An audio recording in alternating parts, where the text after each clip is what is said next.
कहानी की शुरुआत होती है एक शांत और मुस्कुराता हुआ गांव से, जहां रहते थे तीन अच्छे दोस्त, ज्ञान भाई, पुष्पा और रायस्टार। बचपन से ये तीनों एक दूसरे के बेहद करीब थे। रायस्टार एक समझदार और ईमानदार लड़का था जो गांव में एक छोटी सी चाय की टपरी चलाता था। उसके साथ ज्ञान भाई और पुष्पा भी काम करते थे। रायस्टार का सपना था कि एक दिन उसकी टपरी एक बड़ा होटल बने, लेकिन ज्ञान भाई और पुष्पा कुछ और ही सपने देख रहे थे। एक चमचमाती लंबोर्गिनी लेने का सपना। उन्हें लगता था कि चाय की टपरी में काम करके कभी भी उनके सपने पूरे नहीं होंगे। एक दिन पुष्पा बोला, एक आइडिया है लेकिन थोड़ा रिस्की है। ज्ञान भाई बोला, भाई आइडिया तो बता। रिस्क की चिंता मैं कर लूंगा। पुष्पा बताता है चंदनपुर गांव के बारे में, जहां के लाल चंदन के पेड़ मार्केट में बहुत महंगे बिकते हैं। दोनों प्लान बनाते हैं और रात के अंधेरे में निकल पड़ते हैं। जंगल के पास पहुंचते ही एक अजीब सा आदमी उन्हें रोकते हुए कहता है, अंदर मत जाओ, वापस नहीं आ पाओगे। लेकिन ज्ञान भाई और पुष्पा उसकी बात को नजरअंदाज कर जंगल के अंदर चले जाते हैं। दोनों मिलकर पेड़ काटने लगते हैं। धीरे धीरे वे जंगल में और गहराई तक घुसते जाते हैं। तभी ज्ञान भाई हल्का होने के लिए थोड़ी दूर जाता है और वहाँ उसे एक आवाज सुनाई देती है।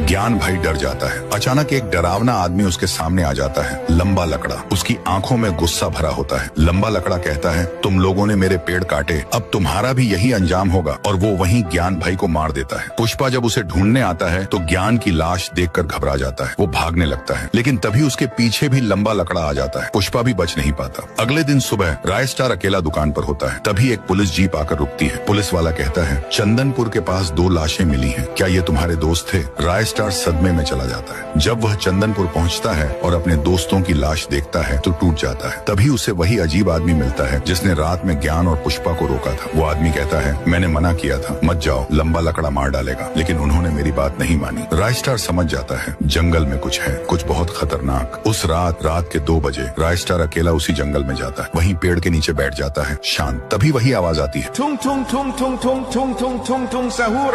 और सामने आता है लंबा लकड़ा। रायस्टार गुस्से में बोलता है, तो तूने ही मेरे दोस्तों को मारा ना? लंबा लकड़ा कहता है, अब तू भी जा अपने दोस्तों के पास। फिर शुरू होती है भयानक टक्कर। जंगल का हर कोना गूंज उठता है, धुआं, बिजली। रायस्टार सड़क के किनारे एक छोटी सी सब्जी की दुकान लगाता था और सब्जी बेचने से ज्यादा लेट के पायल के बारे में सोचते रहता है। पायल उसकी बचपन की दोस्त थी, लेकिन अब उसकी जान बन चुकी थी। वो खुद से बोला, बस आज तो कह ही दूंगा उससे, जो होगा देखा जाएगा।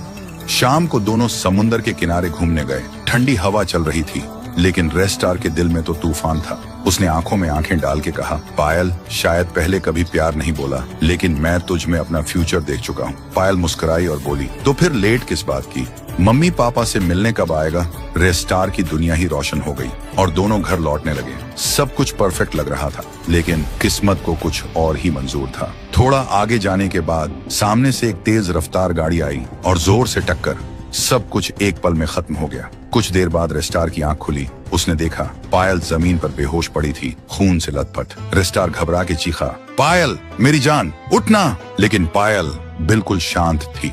वो उसे हॉस्पिटल ले आया। चेकअप के बाद डॉक्टर ने कहा, पायल के दोनों पैर काटने पड़ेंगे और वो कभी चल नहीं पाएगी। सुन के रायस्टार का दिल टूट जाता है। तभी पीछे से किसी के हंसने की आवाज आई। वो घूम के बोला, कौन है? क्यों हंस रहा है तू? लेकिन उस आदमी ने बस एक क्रीपी स्माइल दी और गाड़ी लेके वहाँ से निकल गया। रायस्टार तुरंत उसके पीछे भागा, लेकिन वो आदमी गायब हो चुका था। रायस्टार ने आसपास सब चेक किया। फिर एक पुराने घर के पीछे से वही हंसने की आवाज आई। वो चुपके से गया और जो देखा उसका होश उड़ गया। सामने था व्हाइट 444, एक साइको बिजनेसमैन जिसकी जिंदगी सिर्फ पैसा, पावर और कंट्रोल के आसपास घूमती थी। और अब उसका नया ऑब्सेशन था रायस्टार और पायल। रायस्टार समझ गया था पायल के एक्सीडेंट के पीछे व्हाइट 444 ही था, लेकिन जैसे ही वो आगे बढ़ा, पीछे से किसी ने उसके सिर पर जोर से वार किया।